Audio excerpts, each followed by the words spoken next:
Nike Zoom X Streakfly is a road racing flat that also is a great training option. Both of us here at Distance Capital Productions have put the Streakfly to the test just for you. It is very comparable to the Adidas Takumi Sen 8, New Balance Rebel V3, and Hoka Mach 5. With retail price at $160, will this be the right shoe for you?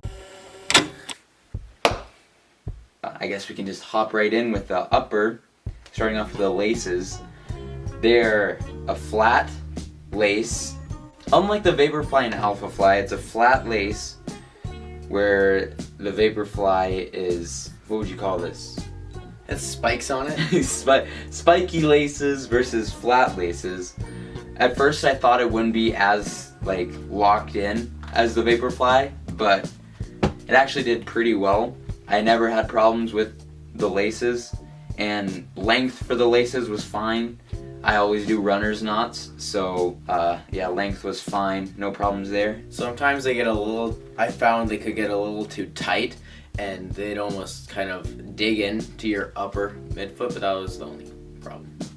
To aid in that though, they did add a padded tongue, which is surprisingly more padded than the Vaporfly. If you have the Vaporfly, there's Vaporfly 2, I should specify. Vaporfly 2, the tongue is slightly padded. On their lighter version, they went with more padding, which is interesting, especially with flat laces. I wasn't really expecting that, but I never had problems with the laces, so I think it was the right choice. It doesn't add too much weight. I mean, it's really light. At 6 ounces for a size 9, men's US size 9, so can't get much lighter than that for a road flat. Onto the upper, we got an engineered mesh upper. Very spike-like. It's a mix between the Dragonfly and Vaporfly, I'd say, which I actually think is the perfect comparison for the shoe itself. But that spike-like upper really sits well on the foot, I find. I never found bunching in the toe box, which is always a plus for flats and all shoes. But yeah, I really like this upper, very breathable. It's winter right now, so I haven't gotten to test it in hot conditions, but even indoors on the treadmill, it was never an issue with the upper. I've had my Streakfly for a lot longer, as you can tell by the wornness of it. But no, it's never been too hot. It's very breathable, very breathable. Midsole now, Zoom X, midfold, that's it. It's a little odd. It's not normal. It's more rubbery. Call it rubbery. I can see that. It's in between. So Zoom X there's not one Zoom X type of foam. Vaporfly is a little more firm compared to this. This is in between a Vaporfly and an Invincible for softness. It's a lot softer than a Vaporfly. I'll try to get a squish test for you guys, see if you can see that. There's barely any pressure, and it squishes a lot. I can't I don't know how you do this, get a good angle. Compare it to the Vaporfly, it's a little more firm. So it is different.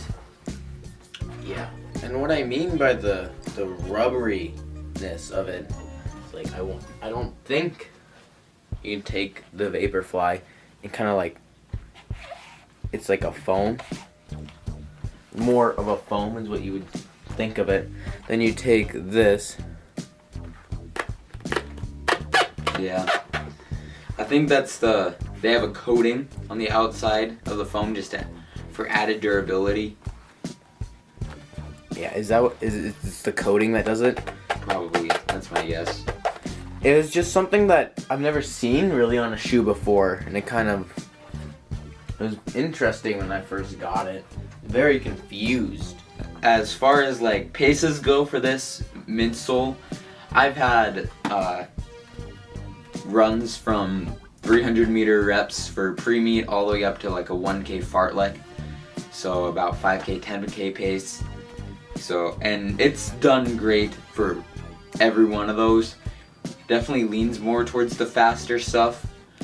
The shorter in paces, the more it really sings. Just that lighter weight really, I think, helps. And the fact that it doesn't have a carbon fiber plate, I think, aids to this. That makes it lighter, but it doesn't like force you onto your toes, so it's more of a natural gait cycle. And I just think that works really well for the paces you would take that, which it's 5K, 10K racers, so I'd say like anywhere from short reps on the track where you don't want to get spiked up all the way up to mile repeats and 1K repeats. Speaking of that carbon fiber plate, there's a Pebax shank in the midsole. If you look at the Vaporfly, it's a really firm, stiff, and like springs back right away. Where, as in the Streakfly, the forefoot is super bendy, and this is where, and there's the edge of it. It's right in the middle, right there. According to Running Warehouse, this is to enhance efficiency, but I think it's more of a structural thing than anything. If you have this low of stack height with this soft of foam, you can bottom out really easy. You can actually see that in the Rebel V2. I bottomed out right away, less than 100 miles in. This is like aiding in that arch, really just supporting it, keeping its structural integrity, and it does give a little energy return, but not as much as a carbon fiber plate. Outsole. The outsole pattern is different than the Vaporfly, but as far as traction goes, I don't think there's much of a difference. I think you get the exact same amount of traction on the Streakfly compared to the Vaporfly. They're practically the same, the shape is just different, and it's not the best, but it's like a very, very solid. I give it about 8 out of 10 for the grip in comparison. I never really had too much of a problem with this. Just in wet conditions, it's not the best, and ice is also, there's zero traction on ice, which is really disappointing for winter running. My favorite workouts to do in the Streakfly is definitely hills. I'm right now rotating Streakflies with Rebel V3s on faster days. I've had the Streakfly for a while now.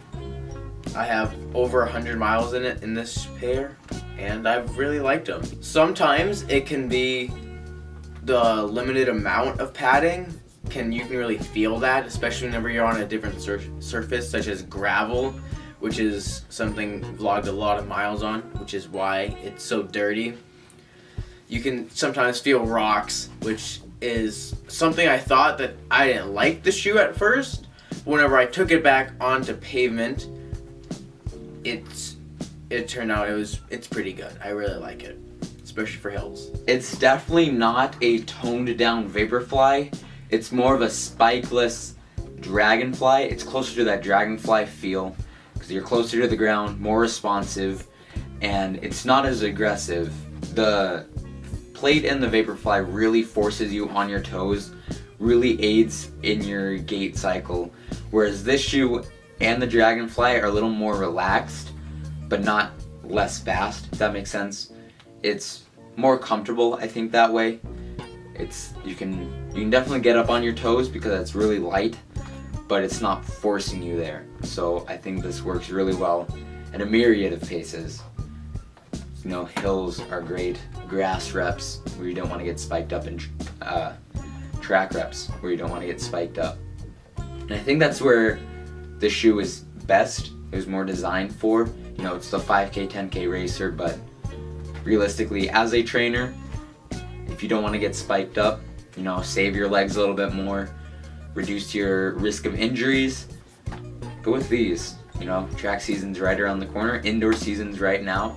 This is a great shoe for that. What shoes would you compare this to? Well, I'll compare it to the New Balance Rebel V3. It's a very close comparison, and I've been swapping them back and forth, and there really isn't too much of a difference. There's definitely more stack height in the Rebel V3s, but no, they're a faster shoe, very similar. A shoe that everyone's comparing it to right now is the Takumi Sen 8, and I don't think it's a fair comparison. the Takumi Sen 8 is a very firm and aggressive shoe, and you can go fast in it. It's kind of growing on me a little bit more as I wear it, but it is just a night and day difference. This shoe is super firm so the Zoom X in this one is softer than the Vaporfly. The, what do they call this? Light Strike Pro is more firm than the Adios Pro. So, which is really weird to me. I don't know why you'd want to go more firm on the smaller shoe. And the weight is just completely different. This one's a lot heavier. This is more for the 10K, longer reps stuff, you know, saves your legs, I guess, just with a more stack height, but I just don't agree with the comparisons. I think the Streakfly is just so much better than the Vaporfly and a lot more. You get a lot more versatility, but this isn't a comparison video, so we'll get more of that later. Another shoe you can compare to is the Mach 5s from Hoka.